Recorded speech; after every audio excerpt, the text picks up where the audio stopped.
मलिकों और चौधरियों की एक साथ वाली वो आखिरी दिवाली थी, क्योंकि उस रात जो हुआ उसने सिर्फ देवपुर के ही नहीं, दिलों के भी हिस्से कर दिए। मन्नत, जीत और मैं, देव, दुश्मनी के किस्से हमारी दोस्ती से बड़े हो गए। बॉर्डर क्रॉस की तो ईसा ना हो कि पायल के लिए तेरे पैर ही ना बचे। देव भाई नफरत जैसे अमर हो गई। सालों बाद आई फिर दिवाली की रात, लेकर एक राज। पायल छूट गई थी ना? छूटी नहीं थी, छोड़ दी थी। दुश्मन से इतनी गुस्ताखी? दुश्मन इतना प्यारा है जो कुछ नहीं होगा। और अगर मुझे कुछ हो जाता तो? जब टकराएगी इनकी जुनूनियत तब बनेगी दीवानियत। इस सोमवार से शाम 6 बजे स्टार प्लस पर।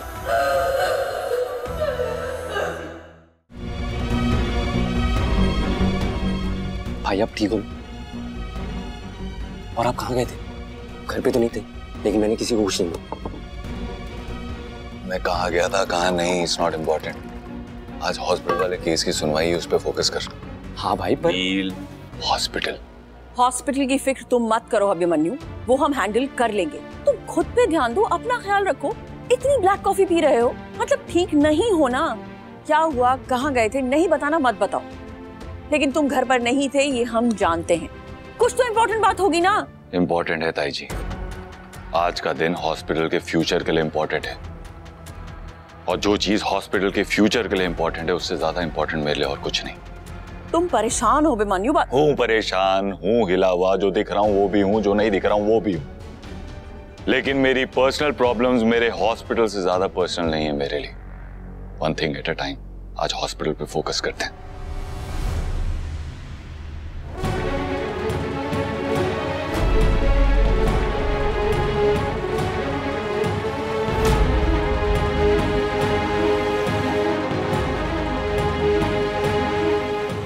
जो काम बिगड़ा है आज ठीक करना पड़ेगा।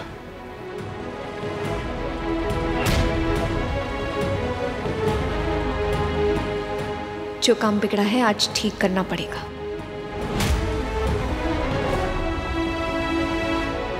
जी सर, जी मैं सारे फाइल्स लेकर आप ही के ऑफिस में आ रही हूँ। जी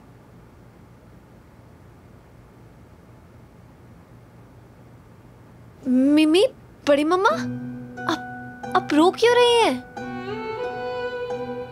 कायरव और तू आने के बाद तेरे बड़े पापा चाहते थे कि इस बार हम नवरात्रि सब एक साथ मनाएंगे, बहुत अच्छी तरह से मनाएंगे। पिछले 1 साल में कोई खुशी नहीं मनाई है हमने, और वो चाहते थे कि इस बार सारी कसर निकालेंगे। लेकिन न मनीष है न कायरव। खुशियां जब पास आके दूर चली जाती है ना तो दिल बहुत दुखता है। पता नहीं कैसी परीक्षा है ये जीवन की। हमारा परिवार कभी एक साथ हो ही नहीं पाता। कोई ना कोई दूर चला जाता है या फिर कोई हमेशा के। कभी हम हिम्मत को समझाते हैं तो कभी हिम्मत हमें संभालती है। लेकिन अब हम भी टूट रहे हैं और हमारी हिम्मत भी।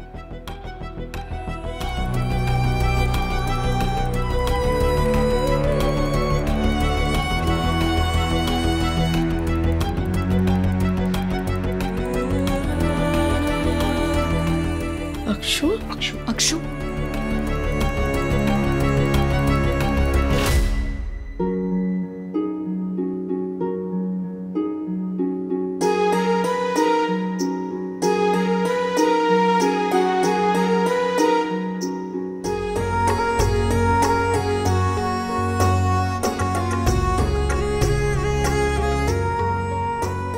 माथे पर विश्वास और उम्मीद का कुमकुम लगाना मैंने आप ही से सीखा है मम्मी।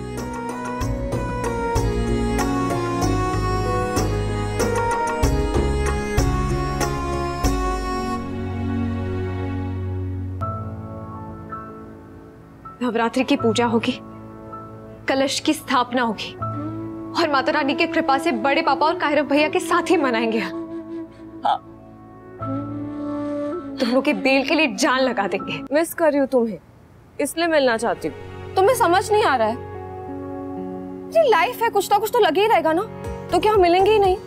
फाइन, तुम्हें कोई फर्क तो पड़ेगा नहीं, पर मैं बता रही हूँ, मैं सुबह सुबह गिर गई थी। पैर में इतना पेन हो रहा है कि मैं खड़े भी नहीं हो पा रही हूँ। पर तुम्हें क्या? इट्स ओके, तुम टेंशन मत लो, मैं मैनेज कर लूंगी। बाय।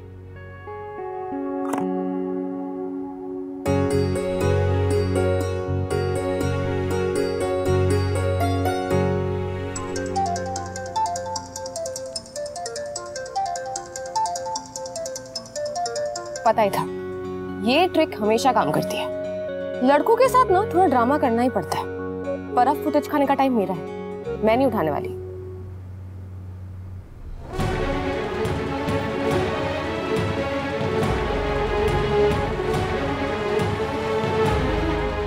कायरव गोयनका ने मेरी बहन अनीशा बिरला की जिंदगी बर्बाद कर दी।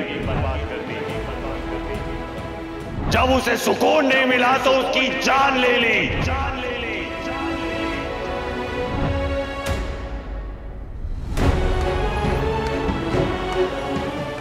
डॉक्टर अभिमन्यु बिरला, जब तक इस केस की इंक्वायरी चलेगी बिरला हॉस्पिटल सील रहेगा। बिरला फैमिली से रिलेटेड जितने भी लोग हैं और जो भी लोग टॉप मैनेजमेंट टीम में शामिल हैं, उन्हें इसी वक्त हॉस्पिटल से बाहर कीजिए।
तो बताइए क्या कहना चाहते हैं आप मिस्टर बिरला? डॉक्टर अभिमन्यु बिरला, एक छोटा सा प्रेजेंटेशन तैयार किया है ताकि आप लोगों को पता चले बिरला हॉस्पिटल के स्टैंडर्ड्स के बारे में, ताकि आप लोगों को बता सकूं हमारे अचीवमेंट्स के बारे में, हमारी प्रैक्टिसेस के बारे में, हमारे सोशल रिफॉर्म्स के बारे में, हमारे सोशल कॉजेस के बारे में, एटसेट्रा एटसेट्रा। मैं मानता हूं हमसे गलती हुई है, लेकिन अगर एक गलती 1000 अच्छाइयों पे भारी पड़ जाएगी तो सिस्टम का बैलेंस बिगड़ जाएगा। गलती हुई है तो सजा मिलनी चाहिए, लेकिन गलती किससे हुई है, इससे पहले कितनी बार हुई है, कब हुई है, किन हालातों में हुई है, इन सब बातों को कंसिडर करके ही सजा का फैसला करना चाहिए। पर सजा देने का तो कोई बेस ही नहीं है, ये गलत है। अगर मैं कायरव भैया की बात करूं तो इस बात का कोई सबूत नहीं है कि उन्होंने अनीशा को धक्का मारा। हाँ, वो वहां पर मौजूद थे जहां पर एक्सीडेंट हुआ, पर इससे ये तो प्रूव नहीं हो जाता ना कि उन्होंने ही जान ली है। तो जब ये बात प्रूव ही नहीं हुई है तो भैया को तो बेल मिल सकती है ना। हम पुलिस की सारी गाइडलाइंस फॉलो करेंगे। भैया आउट ऑफ स्टेशन कहीं पर भी नहीं जाएंगे और आप जब भी बुलाएंगे वो पुलिस स्टेशन आ जाएंगे। बिल्कुल। पर प्लीज मैं आपसे रिक्वेस्ट करती हूँ, उन्हें बेल दे दीजिए प्लीज। और मेरे बड़े पापा मिस्टर मनीष गोयनका, उनका ट्रैक रिकॉर्ड इतना क्लीन है कि आपको उनके नाम पर ट्रैफिक का चालान तक नहीं मिलेगा। दुनिया में शायद ऐसे बहुत बिजनेसमैन हैं जो फ्रॉड करते हैं, आए दिन हम सुनते देखते रहते हैं। पर मेरे बड़े पापा बिजनेस हो या जिंदगी, दोनों से ईमानदारी के साथ डील करते हैं।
ये नई आदत डाल ली है तुमने, दिख रहा हूं। कहीं इसलिए तो नहीं कि बाल सफेद ना हो? हाँ? वैसे तजुर्बेकार लोग बुरे नहीं होते। हाँ, लेकिन मुझे कुछ तजुर्बेकार लोगों जितना अच्छा बनना नहीं है। वैसे एक शेर पढ़ा था मैंने कहीं, उतने भले तो ना थे हम जितना तुमने चाहा था, उतने बुरे भी ना थे जितना तुमने बना दिया। वाह वाह वाह वाह जरूर करता मैं, लेकिन इस वक्त हॉस्पिटल के बारे में क्या फैसला लेने वाले हैं ये लोग, इसमें ज्यादा इंटरेस्ट है मुझे। बस हमें अपना हॉस्पिटल वापस मिल जाए। Fingers crossed. खैर भी और बड़े पापा को बेल मिल जाए बस।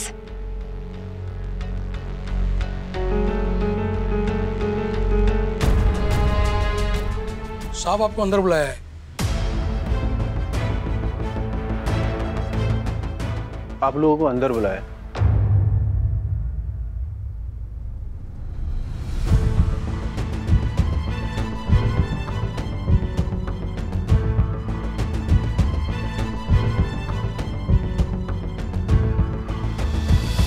ये रिश्ता क्या कहलाता है।